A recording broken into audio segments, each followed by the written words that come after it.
Hello, welcome back to Midnight Paranormal Files podcast. This is our first episode for ever since we got back from ghost hunting for the year on YouTube. Sorry for the break for the past few months from the podcast and stuff, but I hope you understand with the YouTube channel and stuff like that. We wanted to put out content for YouTube and stuff, but we are back for the winter time season, I guess. Um, so I want to talk today about the locations we went to this year for ghost hunting for from YouTube, our YouTube videos basically. The link will be just down the description if you want to check out our channel on YouTube or whatever. But anyway, if you're hearing this on YouTube Music or whatever, then I guess don't worry about it. You'll probably find it pretty easy then. But anyway, the first location we done is probably our biggest investigation that we have ever done so far. It was more of a documentary than anything else, and it's probably the most one of the most famous places we've been to so far, and that is Summerwind Mansion, which is the shadow of its former self. Nothing is left of the building besides the chimney and the foundation itself from a fire that happened back in the 1980s.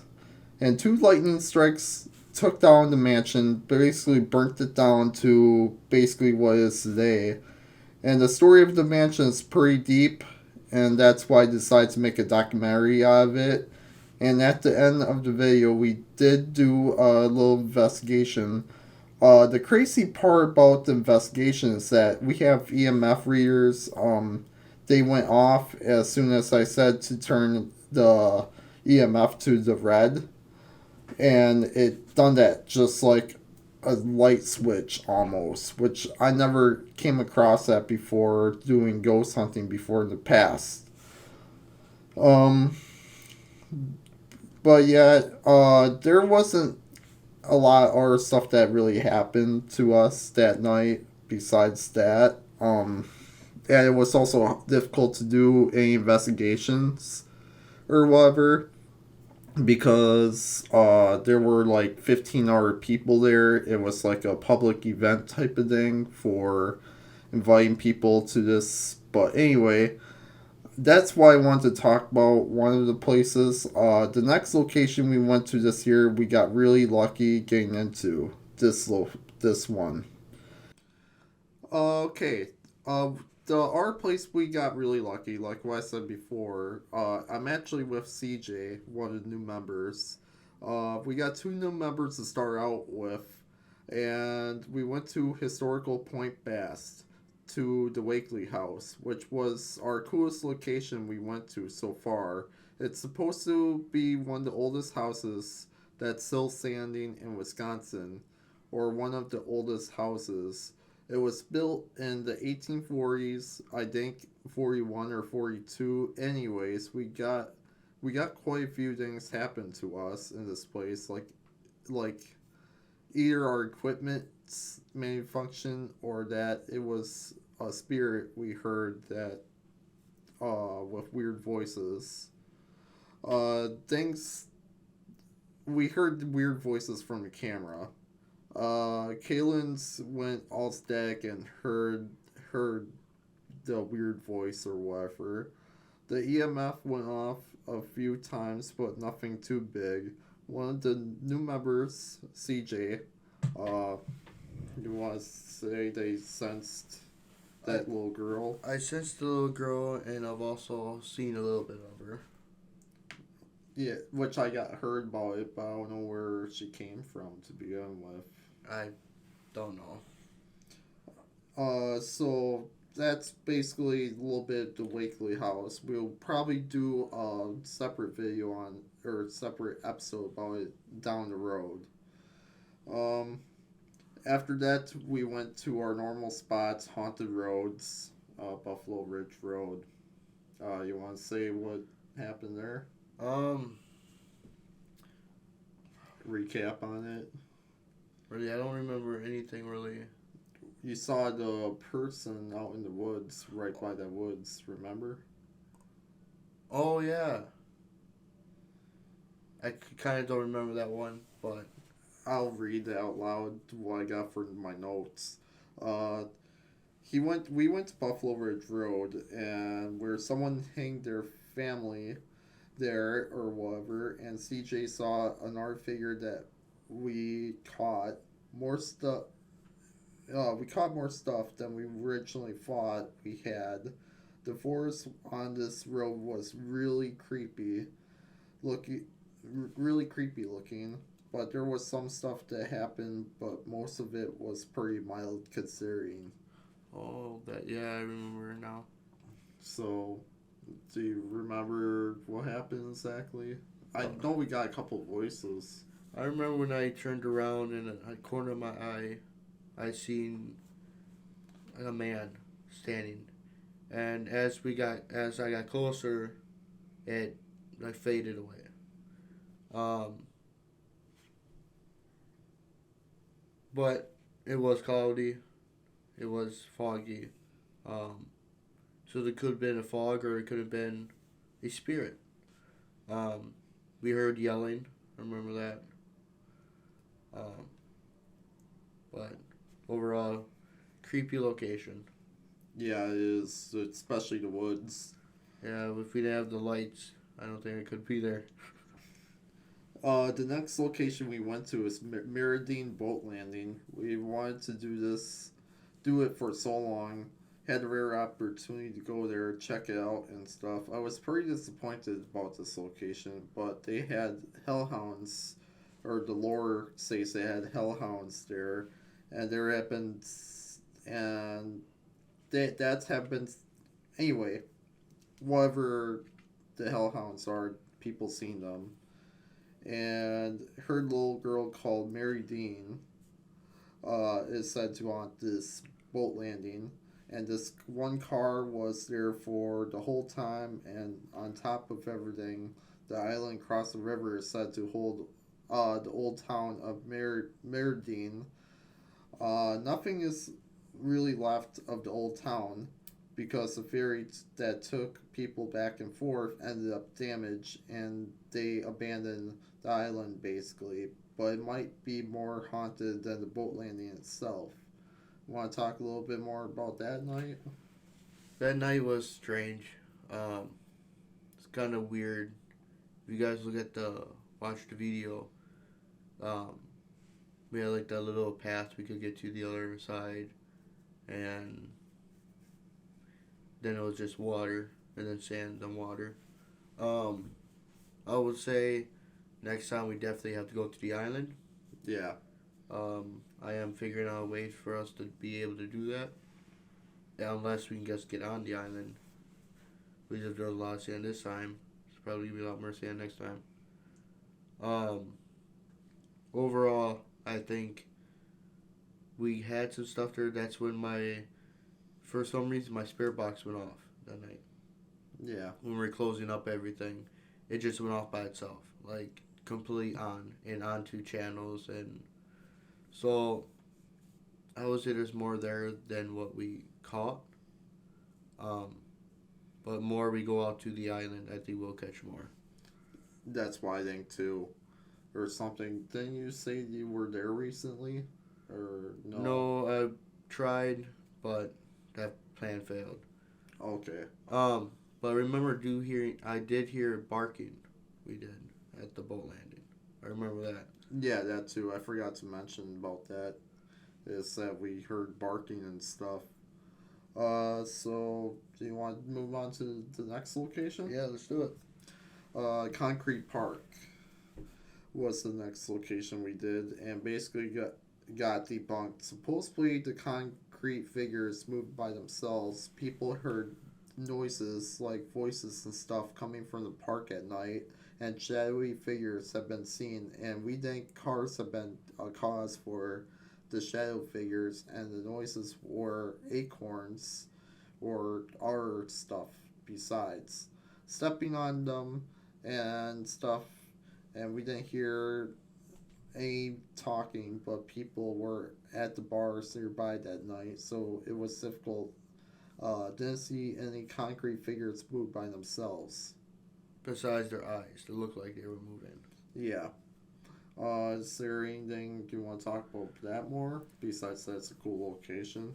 The only thing I think I want to say is there was reports of shadow figures there.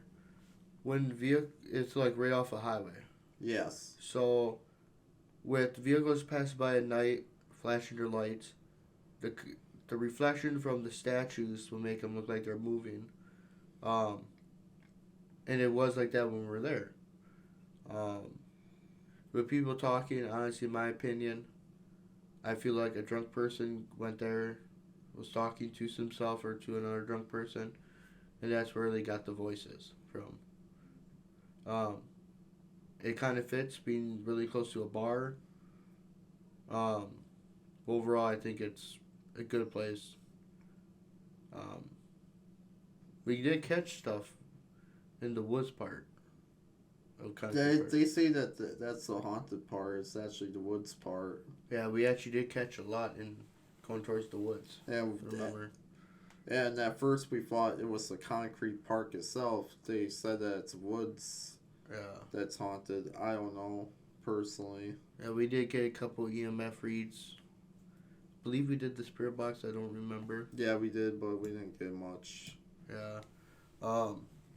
But if we ever go back, we definitely gotta get lost in the woods and try to find some. Yeah. Cult Road and Bye Bye Man Bridge. Cult Road, you haven't been with No. us for that. Cult Road, someone told us about they were fishing there, and one day they saw a group of people with black robes on walking out of the woods nearby. They got up and booked it. Pretty much, just a backstory behind that. There wasn't much to say about that place besides that we took a drive down that road throughout the whole entire road, did a video about it, and that was it basically. The Bye Bye Man Bridge is what the movie is named after, and they say if his whistle is close, Bye Bye Man is coming after you. Some of the people on the team heard the whistle. I personally haven't. The bridge itself is a railroad track bridge, so it wasn't the greatest to walk on. And we did capture some voices, but not too much. That was actually a weird location. Um, I would say overall, we did hear whistle. Um, we really didn't get nothing by the EMF.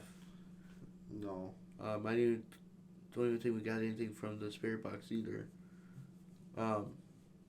Overall, it was a new area to go to. Wish we could have caught more because there was woods right next to it.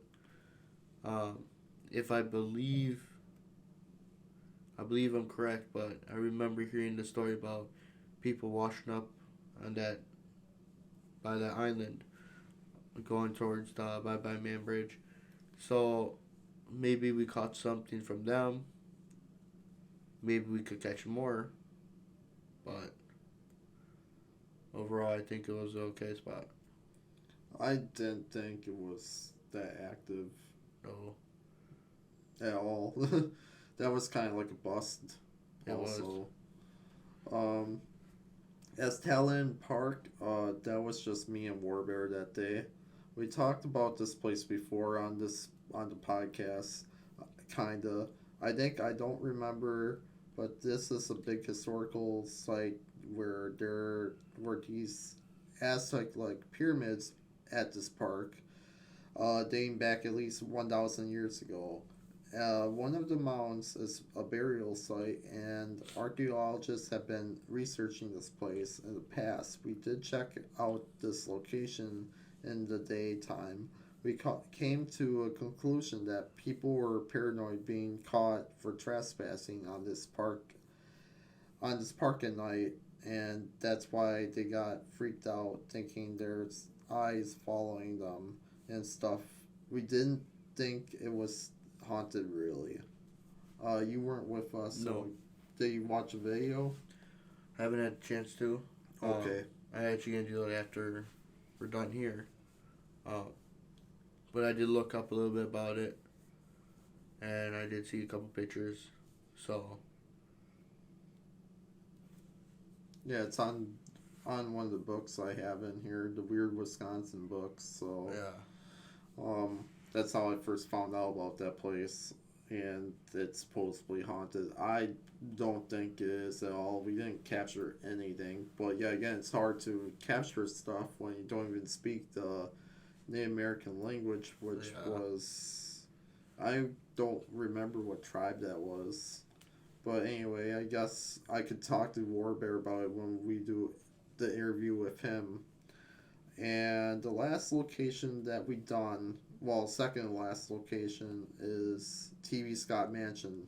Uh, but before we get into that, our location that we done, we didn't. That's gonna be on a different podcast episode, basically.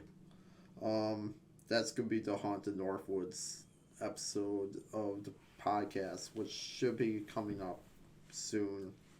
Uh, let's talk about TV Scott Mansion. Uh, anyway, it's it's our second to last spot for this year. I've already said that. This place went through a lot of owners in the past. A lot of them, if not all of them, died in mysterious ways. One of the owners died on the Titanic, even. Anyways, the building is long gone now. The land was supposedly cursed by Native Americans because of the white settlers killed Jenny, which was the chief's daughter, and pretty much that's what's going on. Anyways, we did check everything out, and we caught a few voices from the spirit box and stuff like that. No movements or EMF readings. What I think happened is that spirits are at peace now that the mansion is gone. What do you guys? I know you were there for that one. Um, when you weren't by us, there was we got a lot of yelling at the spirit box. Um, and it seemed like more we moved around, more stuff would happen. Um, there is an emergency right next to it. So I'm wondering if we were connecting with people that were from the emergency room that passed away or whatever. But overall it was okay. We caught some stuff. Um, me not paying attention and we were looking for a recorder, and I had one on me the whole time. Oh yeah, that was on the final edit of the video. It's on YouTube if you want to check that out. That that was hilarious, but overall it was a good place. And that's pretty much all the places. I would talk about the last location, but like what I said before, I'm using that for a different episode of the podcast. So I hope you like this episode of the podcast. Make sure to give us a rating, give us a like on YouTube or whatever, or check out our channel if you haven't already. And I'll talk to everybody in the next episode of the podcast. Yep, I'll see you guys later in the next one.